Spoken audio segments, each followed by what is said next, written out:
Hello friends. मैं professor VM Kulkarni. आज बहुत दिनों के बाद मैं आपके लिए वीडियो लाया हूं, क्योंकि अभी जो ड्यूरेशन चल रहा था कि उसके अंदर हमारे कॉलेजेस के काफ़ी डेज गैदरिंग और प्री टेस्ट क्लास टेस्ट सारी एक्टिविटी बहुत सारी थी, इसलिए मैं आपके लिए वीडियो नहीं ला पाया हूँ। तो उसके लिए सॉरी। और आज का ये video industrial hydraulics and pneumatics chapter number 2 के लिए। तो ये वीडियो काफ़ी बड़ा होने वाला है, तो इसको मैं दो पार्ट में आपके लिए लाऊंगा, जैसे कि आपको अंडरस्टैंडिंग के लिए काफ़ी इजी हो जाए। तो चैप्टर नंबर 2 है अपना पंप्स एंड एक्चुएटर। तो वीडियो चालू करने से पहले हर बार की तरह मैं सबको रिक्वेस्ट करूंगा कि मेरे वीडियो को लाइक कीजिए, शेयर कीजिए और सब्सक्राइब कीजिए, और ज़्यादा से ज़्यादा बच्चों तक इसको पहुंचा दीजिए कि जिससे उनको एग्जाम के लिए काफ़ी हेल्प हो सके। और अभी क्या होता है कि हाइड्रोलिक्स और न्यूमेटिक्स के जो सर्किट आते हैं, तो वो बच्चों को अंडरस्टैंड करने में काफ़ी हार्ड होते हैं, इसलिए इनको इस वीडियो का उनको काफ़ी ज़्यादा फायदा ही होने वाला है। So chapter number 2, pumps and actuator. तो इसका मार्क का डिस्ट्रीब्यूशन आप देख सकते हो। Pump and actuator total teaching hour 8 है। रिमेंबर लेवल 4 मार्क के लिए, अंडरस्टैंड लेवल 4 मार्क के लिए, और एप्लीकेशन लेवल 4 मार्क्स के लिए। तो टोटल 12 मार्क का ये चैप्टर है। तो सबसे पहला पॉइंट आएगा इसके अंदर, classification of pump, sorry, working of pump, performance characteristics, actuator and working of actuators. तो ये सारे पॉइंट्स इसके अंदर हम कवर करने वाले हैं। तो सबसे पहला क्लासिफिकेशन ऑफ पंप्स। तो मेनली पंप के अंदर दो टाइप का क्लासिफिकेशन होता है। पहला वाला तो है positive pump, positive displacement pump, और दूसरा वाला आता है नॉन पॉजिटिव डिस्प्लेसमेंट पंप। तो पॉजिटिव डिस्प्लेसमेंट और नॉन पॉजिटिव डिस्प्लेसमेंट, इन दोनों के अंदर फर्क क्या है? तो बहुत सारे बच्चों को ये पता नहीं होता कि पॉजिटिव और नॉन पॉजिटिव, क्योंकि बहुत सारे बच्चे पॉजिटिव और नेगेटिव पंप भी लिख के आते हैं, तो नेगेटिव पंप नहीं होता है। तो पॉजिटिव डिस्प्लेसमेंट पंप और नॉन पॉजिटिव डिस्प्लेसमेंट पंप। तो पॉजिटिव का मीनिंग है सॉरी, आप प्रेशर को वेरी कर सकते हैं। तो प्रेशर को वेरी यानी क्या? जीरो से लेके मैक्सिमम जिसका जितना उसका लिमिट है, उस लिमिट तक आप उसको चेंज कर सकते हो, तो उसको आप कहेंगे पॉजिटिव डिस्प्लेसमेंट पंप, जीरो से लेके मैक्सिमम उसके लिमिट तक। और नॉन पॉजिटिव का मीनिंग क्या होता है कि पंप का एक रेंज डिसाइड होता है। फॉर एग्जाम्पल, मैं आपको बताना चाहूंगा कि पंप का रेंज डिसाइड है 15 से लेके 20 तक, तो उसके अंदर ही वो प्रेशर को वेरी करेगा, तो उसको कहेंगे हम नॉन पॉजिटिव पंप। तो ये एक वेरिएशन जो होता है, तो वेरिएशन काफी कम होता है, तो इसीलिए वो प्रेशर का चेंजेस नहीं दे पाता, इसीलिए उसको नॉन पॉजिटिव कहते हैं कि वो प्रेशर को बढ़ा नहीं पाता है, तो उतने ही प्रेशर में वो वर्क करेगा। बाद में आता है classification based on the displacement, constant displacement, variable displacement. और मेन जो पंप का क्लासिफिकेशन, ये ऊपर वाले आपके दोनों लिखने के बाद डायरेक्टली मेन इस पे आना है। Classification based on the construction, gear type, when type, piston type, external gear, internal gear. When type में आप लिख सकते हो balance when pump, unbalance when pump. तो ये वेन पंप के टाइप है, वो भी मैं आपको बताऊंगा। यहाँ पे देखो, पॉजिटिव डिस्प्लेसमेंट पंप मेनली इसके दो टाइप होते हैं, रोटरी और रेसिप्रोकेटिंग। रोटरी के अंदर गियर, वेन, स्क्रू। गियर के अंदर तीन आएंगे, external gear, internal gear, gerotor, vane, screw. Vane के अंदर fix displacement, variable displacement.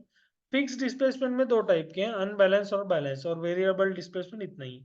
Reciprocating के अंदर एक्शियल पिस्टन पंप, उसके अंदर दो है, inline bent axis, radial piston pump, stationary cylinder block और rotating cylinder block.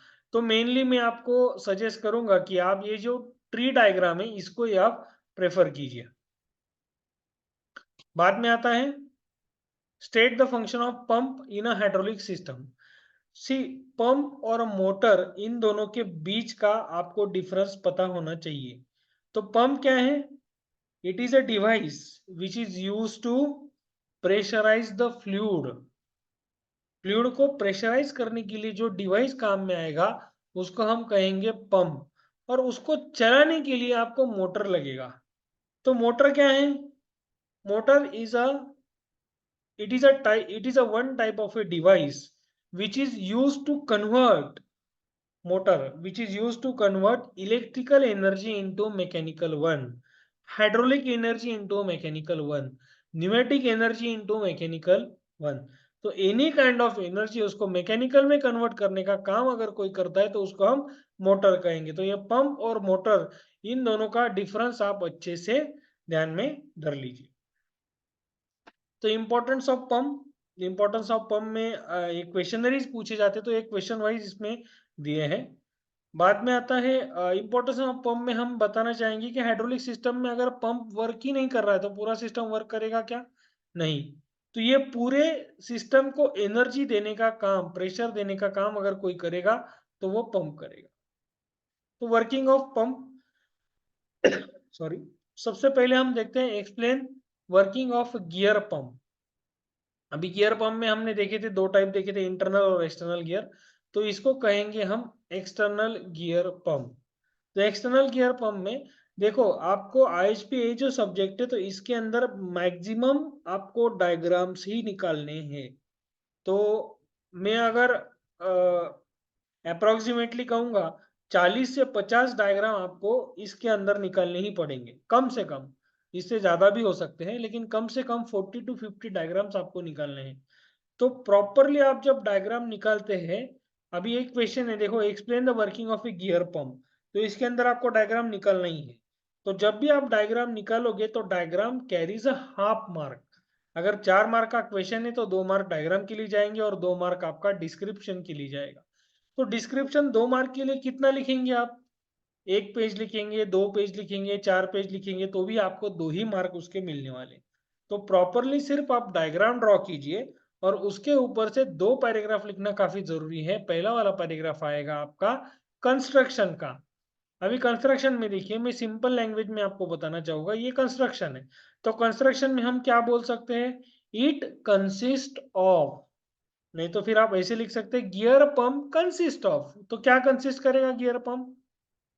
It consist of a external gear, two external helical gear, ऐसा आप बोल सकते हैं। One is the drive gear, another is the driven gear, inlet port, outlet port, casing, and it carries, one gear carries a motor. जो drive gear है तो उसके ऊपर मोटर का शाफ्ट लगा होता है। तो ये पूरा कंसेप्ट, मतलब जो डायग्राम के अंदर दिख रहा है, आप उसको इट कंसिस्ट ऑफ के अंदर उसको आप लिख सकते हो। बाद में इसका वर्किंग, तो इसका वर्किंग आप समझ लीजिए, इसका वर्किंग कैसे होगा। मैं आपको इसका वीडियो भी बताऊंगा कि एक्सटर्नल गियर का वीडियो कैसे होने वाला है। तो इसका वर्किंग कैसे होगा, सी, अभी ये जो गियर है ना, यहाँ पे आपको शाफ्ट नजर आ रहा है, तो ये शाफ्ट किसका है? जो इस गियर के बैक साइड में जो मोटर लगाया है उस मोटर का ये शाफ्ट है, या ये शाफ्ट उस मोटर को कनेक्ट है। जैसे हमने मोटर ऑन किया, तो मोटर जैसे ही ऑन करेंगे तो ये दोनों गियर रोटेट होना स्टार्ट करेंगे। अभी मैं आपको फैन का एग्जांपल बताना चाहता हूँ। अगर आप, हर एक स्टूडेंट के घर में फैन होगा, क्लासरूम में फैन होगा। जब फैन घूमता है तो फैन के नीचे आपको तो हाई प्रेशर हवा मिलती है, वेलोसिटी से आपको हवा मिलती है। तो ये फैन हवा कहाँ से उठा के लाया? वो भागते भागते घर के बाहर गया, वहां से उठा के फिर आपको हवा दे रहा है क्या? नहीं। फैन जब घूमता है तो उसके एक साइड पे वो एयर को खींचता है और दूसरे साइड पे एयर को हाई प्रेशर से वो डिलीवर करता है। तो सेम कंसेप्ट यहाँ पे, जब ये दोनों घूमना स्टार्ट करते हैं ना, तो एक जगह पे क्या करेंगे, ये सक्शन करेंगे। तो वो जगह कौन सी होगी? वो होगी इनलेट पोर्ट की जगह। तो यहाँ पे क्या होगा कि यहाँ का जो एयर है ना, वो एयर क्या करेंगे, ये बाहर पुश, इस साइड में पुश करेंगे हाई प्रेशर से। तो यहाँ पे वैक्यूम क्रिएट होना स्टार्ट होगा।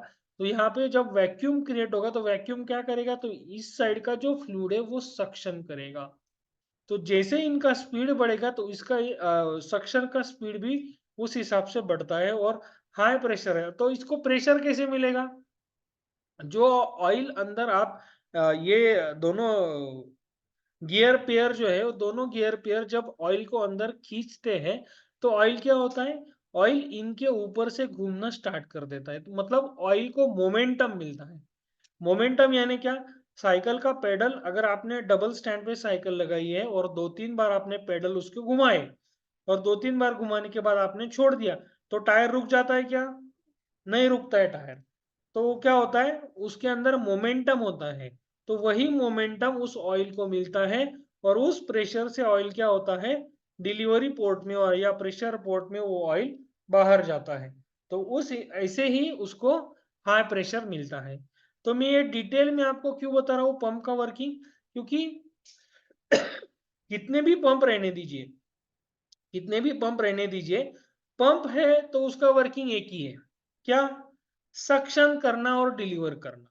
तो सक्शन करते वक्त वैक्यूम क्रिएट होगा और वही वैक्यूम को मोमेंटम प्रेशर, ऑयल को प्रेशर मिलता है, ऑयल को मोमेंटम मिलता है और ऑयल का प्रेशर बढ़ता है और वो डिलीवरी पोर्ट से आगे भेजा जाता है।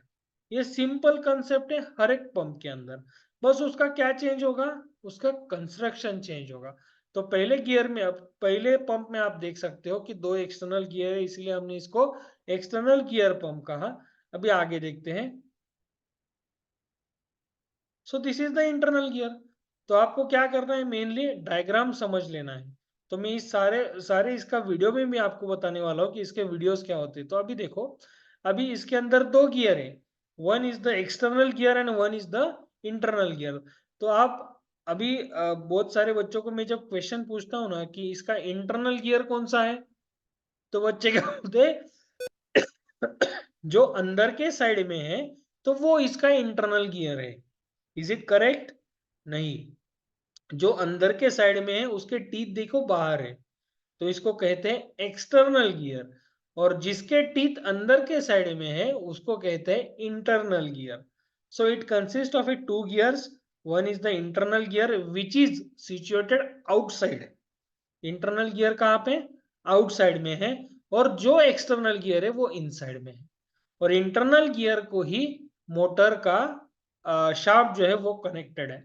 और इन दोनों गियर के अंदर यहाँ पे वैक्यूम स्टेबल रहने के लिए क्या किया है, क्रीसेंट ऐड किया गया है। तो ये क्रीसेंट की वजह से क्या होता है कि इसका जो मोशन है प्रॉपरली सेंट्रीफ्यूगल मोशन इसको मिलता है। ओके, सो ये inlet port, outlet port, drive gear, driven gear, it consist of, आप इस हिसाब से इसको लिख सकते हैं। और इसका वर्किंग जब आप लिखेंगे तो इसका वर्किंग जैसे ही when the motor started, motor जब स्टार्ट होगा तो इसका मोशन स्टार्ट होगा और क्या होगा, इस इसके मोशन की वजह से इनलेट पोर्ट में सक्शन क्रिएट होगा।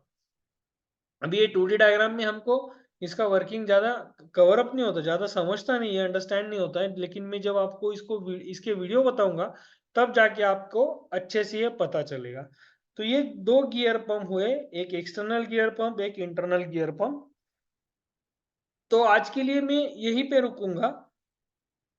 पार्ट 2, अगला वाला जो वीडियो में लाऊंगा चैप्टर नंबर 2 का, तो इसके अंदर अगले वाले जो पंप है वो एक्सप्लेन करूंगा और इसके वीडियोस में भी आपको बताऊंगा। So thank you for watching my videos. ऐसे ही वीडियोस को लाइक कीजिए, शेयर कीजिए और सब्सक्राइब कीजिए और ज़्यादा से ज़्यादा बच्चों तक इसको पहुंचा दीजिए। Thank you very much.